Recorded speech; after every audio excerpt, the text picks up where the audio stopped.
Poursuivant sur le thème de la persécution, Samuel Peter Schmidt relève des exemples de personnages bibliques consacrés jusqu'à la pleine acceptation de leurs souffrances.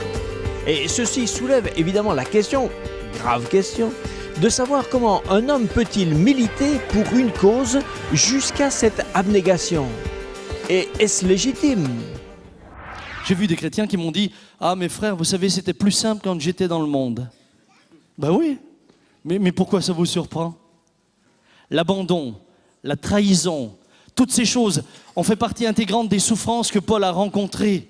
Il dira aux Corinthiens, sont-ils ministres de Christ? Je parle en homme qui extravague, je le suis plus encore, par les travaux, bien plus par les coups, bien plus par les emprisonnements, bien plus souvent en danger de mort. 5 fois, j'ai reçu des Juifs 40 coups moins 1. Nous, on ne supporte même pas une gifle. 3 fois, j'ai été battu de verge. 1 fois, j'ai été lapidé. 3 fois, j'ai fait naufrage. J'ai passé 1 jour et 1 nuit dans l'abîme. Fréquemment en voyage, j'étais en péril sur les fleuves, en péril de la part des brigands, en péril de la part de ceux de ma nation, en péril de la part des pays païens, en péril dans les villes, en péril dans les déserts, en péril sur la mer, en péril parmi les faux frères. Quel programme! Moi, une vie semblable, c'est un vrai désastre, monsieur Peter Schmidt. Comment est-ce qu'on peut... quelqu'un pourrait dire que ce Paul était poursuivi par la guigne, une malédiction. Monsieur Ribet, eu égard à l'objectif qui était le sien, ces afflictions ne sont pas comparables à la gloire qui l'attendait. Regardez, considérez la vie des maquisards pendant la Deuxième Guerre mondiale.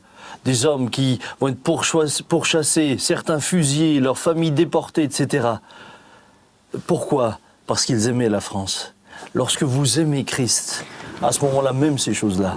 Mais comment quelqu'un peut subir autant d'épreuves sans cesse comme ça? Est-ce qu'il était devenu insensible? Non. Non, je crois que, d'ailleurs, dans certains des écrits de Paul, on se rend compte que la solitude lui a pesé à certains moments. Non, Paul était un homme comme vous et moi. Ensuite, il faut également dire que c'est le chemin de Paul. Tous n'ont pas la même destinée, tous ne vont pas passer les mêmes tribulations. D'accord. Et si, je m'étais posé la question, je m'étais dit, et si... À la moitié de cette série de calamités, si tout d'un coup Paul avait dit « Bon, c'est bon, moi j'ai donné, je raccroche, je me trouve un endroit tranquille, paisible, je me retire ». Est-ce que Dieu aurait été fâché avec lui? Est-ce que Dieu aurait été fâché avec lui? Je ne suis pas Dieu, je ne me permettrai pas de répondre à sa place. Ceci dit, je pense que Paul aurait été malheureux parce qu'il aurait eu, immanquablement, le sentiment d'une démission. Il était accompagné d'un homme comme Démas, par exemple. Et il dira que Démas m'a abandonné par amour pour le siècle présent. Probablement que Démas, qui l'accompagnait, a lui aussi dû subir des difficultés. Et les difficultés aidant, l'ont démotivé. Et puis l'ont emmené à retourner finalement à ce qu'il était pour être tranquille. Alors vous en parlez justement dans la sélection suivante.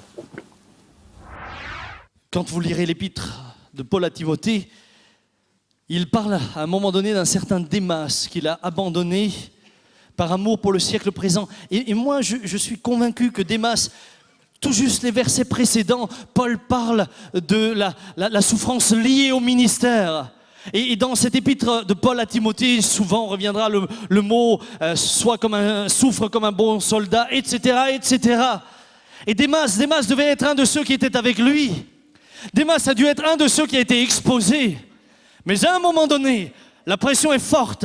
À un moment donné, les racines de Démas ne devaient pas être très profondes.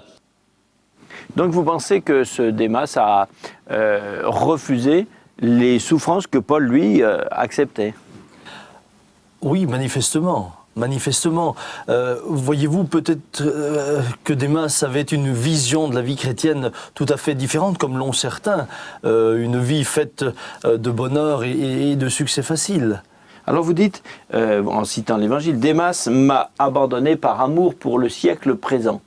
Bon, c'est une expression qui fait un petit peu, un peu bizarre, un peu vieilli quand même. Comment vous décodez ça? Bien écoutez, personne ne parle comme ça aujourd'hui. Qu'est-ce que ça veut dire par amour pour le siècle présent? Simplement, par amour pour tout ce que la société lui proposait de facile. l'évangile et la vie chrétienne, eh bien, n'est pas toujours facile. C'est pour ça que Jésus parle de mort à soi. Démas, à un moment donné, se dit, c'est quand même bien plus simple d'être au milieu des gens qui s'amusent, au milieu de la frivolité, etc., au milieu de tout ce que la société me propose. On ne m'embête plus, tout se passe bien pour moi, je préfère laisser Paul et puis retourner là. Alors lui, et ça formait une souffrance dans le cœur de Paul, vous remarquerez. Oui, certainement. Alors, bon, Démas a craqué. Alors, quand Paul l'a sélectionné pour faire partie de son équipe, donc est-ce que Paul a fait une faute de jugement? Il s'est trompé dans le casting, là? Non, tout simplement, nous sommes tous individuels devant Dieu. Est-ce que Jésus a passé une nuit pour choisir ses disciples et il choisit Judas? Est-ce que moi, je pourrais estimer que Jésus s'est trompé? Non. Non, Jésus ne s'est pas trompé. Non, Paul a honnêtement fait confiance à cet homme, mais cet homme ensuite a fait ses choix. Moi, je peux choisir dans mon équipe de ministère ou pour travailler avec moi des hommes, des femmes, et un jour en voir l'un ou l'autre, eh bien, m'abandonner pour X raisons. D'accord. Il est évident que on n'évite jamais tout. On n'évite pas tout. Alors vous évoquez maintenant, dans la sélection suivante, la réalité d'une oppression anti-chrétienne, mais en France. Vous savez, je vois nos frères et sœurs quand nous avons les cultes en Algérie venir, mais je sais également quel risque ils prennent pour venir. Ils savent qu'ils ne sont jamais à l'abri. Ils savent qu'à tout moment, quelque chose pourrait se passer, qui pourrait faire atteinte à l'intégrité de leur corps, ils le savent. Et puis, il y a des pays encore plus difficiles, dans lesquels eh bien, les frères, aujourd'hui encore, sont malmenés. Nous avons l'impression que ça ne nous atteindra jamais. Nous avons l'impression que nous sommes hors de portée. Nous, en France, eh bien, ça ne nous concerne pas. Bien-aimés, je vous dis ces choses ce matin de la part du Seigneur afin que le jour où elles se présenteront, vous vous en souveniez. Je ne les souhaite pas, non, je ne les souhaite pas. Je ne prie pas que la persécution vienne, mais non. Je fais plutôt cette prière comme les apôtres. Seigneur, bénis le roi, bénis le président, bénis nos autorités afin qu'il nous soit donné de vivre en paix. C'est ma prière. Mais elle n'empêche pas qu'un jour, vous pouvez être confronté à des difficultés. Alors là, on a l'impression, eh bien, de persécution extrême. Mais vous savez, j'ai vu des frères, des sœurs qui, à cause de leur témoignage, n'ont par exemple pas vu leurs parents à leur mariage. Des parents refusaient de venir dans ce lieu simplement parce qu'ils se mariaient ici. J'ai vu des sœurs être battues lorsqu'elles rentraient à la maison, simplement parce qu'elles confessaient le nom de Jésus. J'ai vu des hommes dont la femme est partie, qui l'ont abandonné parce qu'ils confessaient le nom de Jésus. La persécution, ce n'est pas forcément des cailloux. La persécution, ce sont parfois des paroles. J'ai vu des frères perdre leur emploi. On a vu des frères passer par des difficultés à cause de leur foi en Jésus-Christ. Mes amis, l'autre jour, Bertrand me disait, il était dans un des quartiers, il a pris un caillou. Il dit, pendant que j'étais retourné, un gros caillou m'a été lancé dans le dos. C'est pas étranger, nous avons déjà été caillassés, etc. Mais ces choses sont peu de choses à côté de ce que Paul a vécu. Cependant, elles en font partie. Oui, ces choses sont peu de choses à côté de ce que Paul a vécu, mais c'est quand même déjà des souffrances, hein? Ah, évidemment. Quel recours ont les membres de votre Église qui sont persécutés au sein de leur famille? Qu'est-ce qu'ils font? Qu'entendez-vous par recours? Ils portent plainte, ou ils s'en vont? Bien sûr que non. Bien sûr que non. Je crois qu'il de tout cœur, eh bien, cherche à vivre ce que Christ dit. Pardonnez à ceux qui aimez vos ennemis, pardonnez à ceux qui vous font du mal. Mais c'est des fois subir et encourager finalement indirectement les mauvais traitements, non? Non, je ne crois pas que c'est encourager les mauvais traitements. Je crois que c'est au contraire grandir dans l'épreuve. Puisque quand vous vivez ces choses, eh bien, vous-même, vous découvrez au travers de la souffrance qui est la vôtre, vous découvrez certaines réactions. Et ça vous permet de grandir, de changer. Parfois, il me semble que Dieu peut même utiliser ces choses pour nous émonder. Vous voyez, comme la vigne, on les monte pour qu'elle porte plus de fruits et de meilleurs.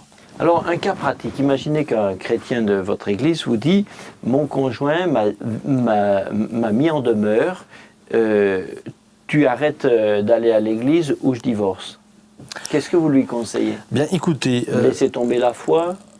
Non, je vais lui répondre ce que dit l'Écriture. L'apôtre Paul dit si le non-croyant se sépare, qu'il se sépare alors, le frère ou la sœur ne sont pas liés dans ces cas-là. C'est-à-dire que si un non-croyant refuse la foi de son conjoint et finalement l'oblige à choisir entre lui et le Seigneur, Jésus a dit que celui qui ne me préfère pas son père, sa mère, sa femme, ses enfants. Ceci dit, je connais un tas de membres de l'Église qui ont un mari non-croyant, une femme non-croyante, et qui acceptent leur foi. Ils viennent à l'Église, le mari n'y vient pas, mais c'est pas pour autant qu'il y est opposé. Et le couple fonctionne comme ça, et le conjugue. D'accord. Nous voyons la suite. Combien de chrétiens ont perdu une place dans leur vie professionnelle parce qu'ils ont voulu être droits? Ils ont simplement dit « Non, monsieur, je ne mentirai pas, je ne participerai pas à cela. Non, je ne participerai pas à cette sous-table, je refuse cela. » Et parce que vous avez refusé, vous avez perdu un marché de travail. Vous avez peut-être perdu l'acquisition d'une maison parce que vous avez voulu être droit. « Non, monsieur, je ne payerai pas une partie sous la table et l'autre sur la table. » Non, je veux être droit. « Ah bah si c'est comme ça, je ne veux pas vous la vendre. » Mais un de mes copains m'a dit un jour « Moi... » je rajoute à mon salaire ce que le patron ne me donne pas. Et puis il m'a toujours dit, je vole pas, j'emprunte. Bon, c'est une manière de voir les choses. Un jour, il est venu, il avait une sale tête. Je lui dis, qu'est-ce qui t'arrive? Il me dit, on m'a piqué mon autoradio. Je dis, mais non, il te l'a emprunté. Du coup, ce qui était valable pour Peugeot n'était pas valable pour lui, vous voyez? Et votre collègue, après donc cette petite épisode pour lui, est-ce que vous avez eu l'impression qu'il se remettait en cause? Non, vous savez, les gens se souviennent toujours du tort qu'on leur a fait, rarement du tort qu'ils font. Bon, plus sérieusement, si un artisan perd des parts de marché par motif de conscience comme ça, et que par là il compromet même la place de ses employés, c'est dommage, il va les amener au chômage peut-être. Hein. Est-ce que pour des questions, des motifs de conscience, ça vaut le coup? Monsieur Ribet, merci pour cette question. Parce que vous touchez à l'essence même de la foi. Pourquoi fait-il ces choses? La question de fond, c'est pourquoi fait-il ces choses? Il fait ces choses parce qu'il veut plaire à Dieu et en même temps honorer les lois de son pays. Parce qu'il le fait pour honorer Dieu, le temps viendra où il l'honorera. J'ai eu plusieurs expériences. Il met Dieu de son côté. Et nous avons des chefs, il met Dieu de son côté. Et nous avons des chefs d'entreprise qui pourront vous donner des témoignages dans lesquels ils ont perdu des parts de marché, voire l'entreprise était mise en danger par des décisions qu'ils ont prises, et soudain, de manière inattendue, permettez-moi d'utiliser ce terme surnaturel, eh bien, de nouveaux chemins se sont ouverts, l'entreprise a prospéré et a grandi. Donc leur honnêteté s'est trouvée récompensée. Moi, je crois que quand on cherche à honorer Dieu, Dieu nous honore. Alors, dans la sélection suivante, vous évoquez une origine diabolique de la persécution. N'oubliez pas que la souffrance est le résultat également d'une guerre. L'annonce de l'Évangile va déclencher quelque chose. Vous savez que le monde gît sous le malin, dit l'Écriture. À partir du moment où vous allez être un témoin de Jésus-Christ, vous agressez le royaume des ténèbres. Ne vous imaginez pas que les démons vont vous regarder en chantant un cantique. D'une manière ou d'une autre, ils vont essayer de vous déstabiliser, ils vont essayer de vous décourager. Tout va se mettre en branle pour que vous arrêtiez l'œuvre dans laquelle vous êtes engagé. Mais vous recevrez une puissance, le Saint-Esprit survenant sur vous, et vous serez mes témoins à Jérusalem, dans la Judée, dans la Samarie et jusqu'aux extrémités de la terre. Étymologiquement, le terme témoin vient du grec martus marturos, ce qui a donné le mot français de martyr. il est justement traduit ici par témoin. Mais le mot témoin n'a pas simplement la connotation que nous lui donnons, nous, Français. Pour nous, qu'est-ce qu'un témoin? Eh bien, un témoin est quelqu'un qui assiste à quelque chose ou qui entend quelque chose et qui va témoigner de ce qu'il a entendu. C'est-à-dire que le témoignage reste essentiellement oral. Mais là, le terme employé dans le grec et le terme employé par Jésus va au-delà simplement d'être un témoin. Il contient cette notion de témoignage oral. Mais le mot là, témoin, va jusque dans le sens où je témoigne au travers de ma vie, de ma chair, de ce que je suis.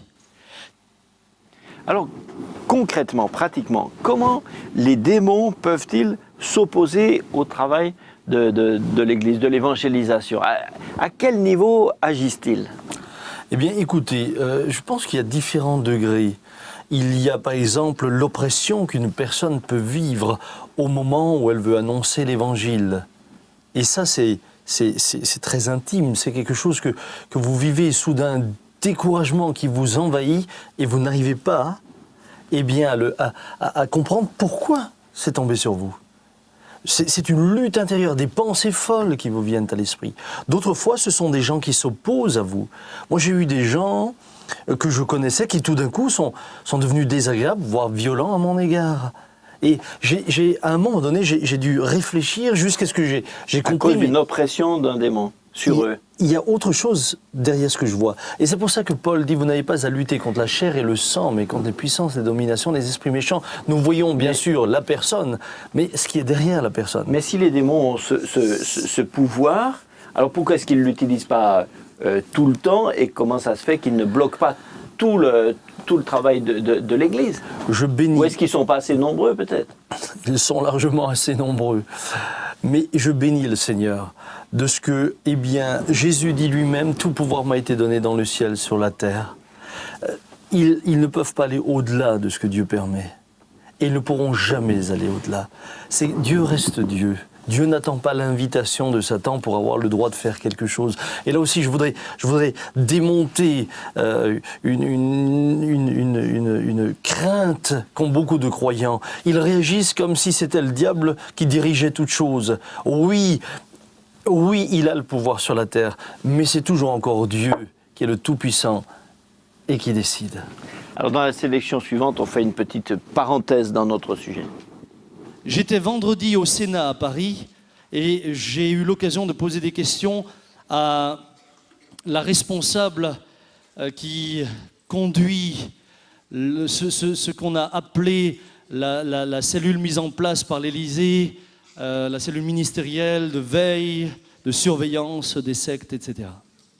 Et ça a été très intéressant. J'ai trouvé là quelqu'un de très honnête, qui désire être droit.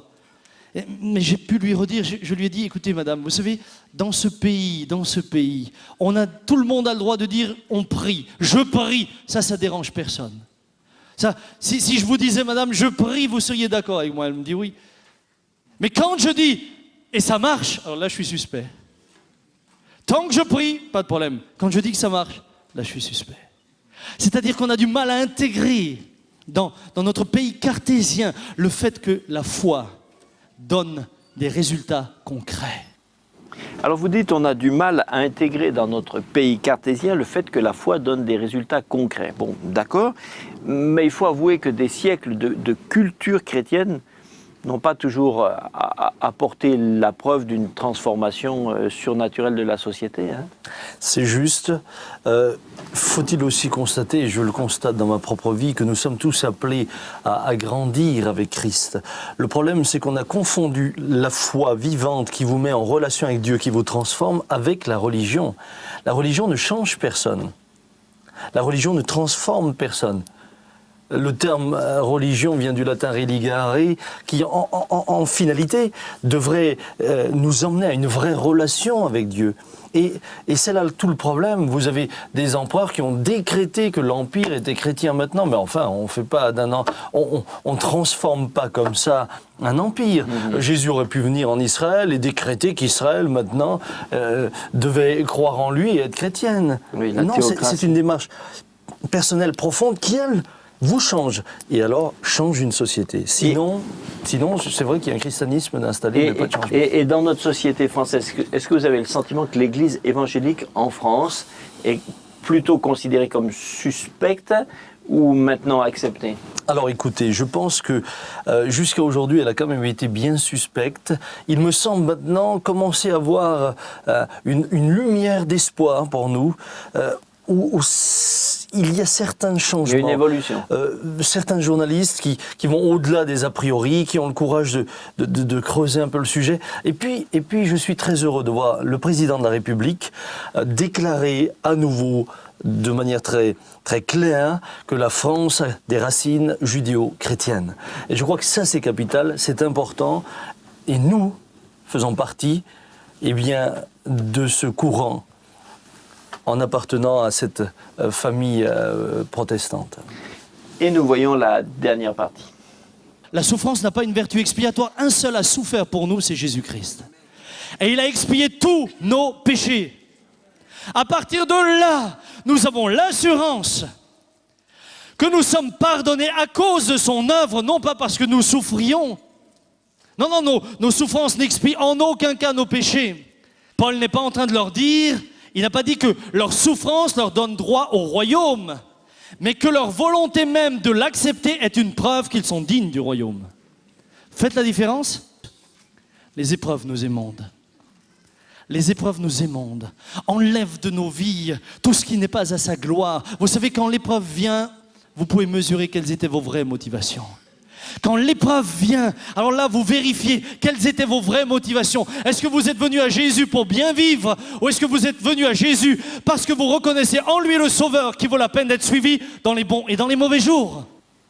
Alors, les chrétiens qui n'ont pas été persécutés au cours de leur vie, ils ne sont quand même pas à s'en culpabiliser quand même. Loin de là, que Dieu soit béni pour tous ceux qui ont eu la grâce.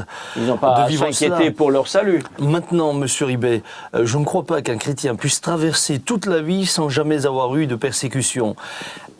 Qu'entendons-nous sous persécution? Et je pense qu'il y a différents niveaux et différents types de persécution. Il peut y avoir la persécution morale, il y a la tribulation, les gens sont troublés dans leur foi au travers de pressions qu'on leur met. Vous avez des élèves ou des étudiants qui, dans les facs, etc., sont pris à partie par leurs professeurs à cause de leur croyance. Bon, je crois qu'à un moment donné, quand nous nous affirmons... On ne va pas appeler... Le terme persécution est fort à ce moment-là. Mais de l'opposition, oui. Parfois du rejet. Et ceux qui n'ont pas été persécutés, c'est Dieu qui les en a préservés. Je crois que Dieu... Mais à ce moment-là, c'est du favoritisme, non? Non, loin de là. Loin de là, puisque il est dit que la persécution en soi, c'est une grâce. Paul vivait comme une grâce de rajouter, de compléter les souffrances de Christ au travers de ses propres souffrances. Il le vivait comme une grâce. Oui, ce qui est curieux, c'est que tout le monde n'est pas à la même... Mais je crois que... À la même enseigne. Vous savez, je crois qu'en finalité, Dieu seul est juge. Moi, je ne connais... La sagesse infinie de Dieu est tellement grande que qui suis-je, moi, pour essayer de juger? Mais à la fin, tout sera juste. Merci Samuel Peter Schmidt de nous avoir répondu avec la part de sagesse qui est la vôtre. Et nous donnons rendez-vous à nos chers téléspectateurs pour un prochain rendez-vous. À bientôt.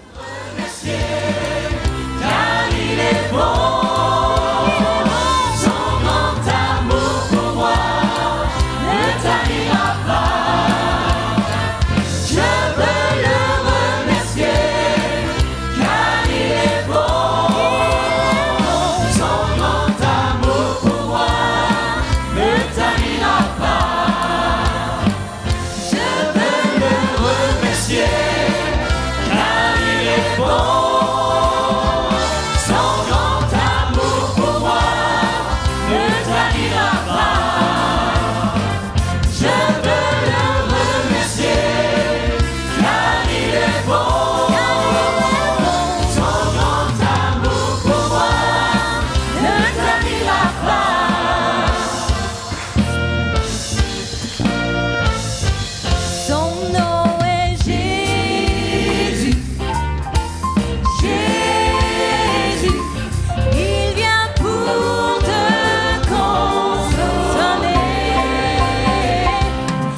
Jésus.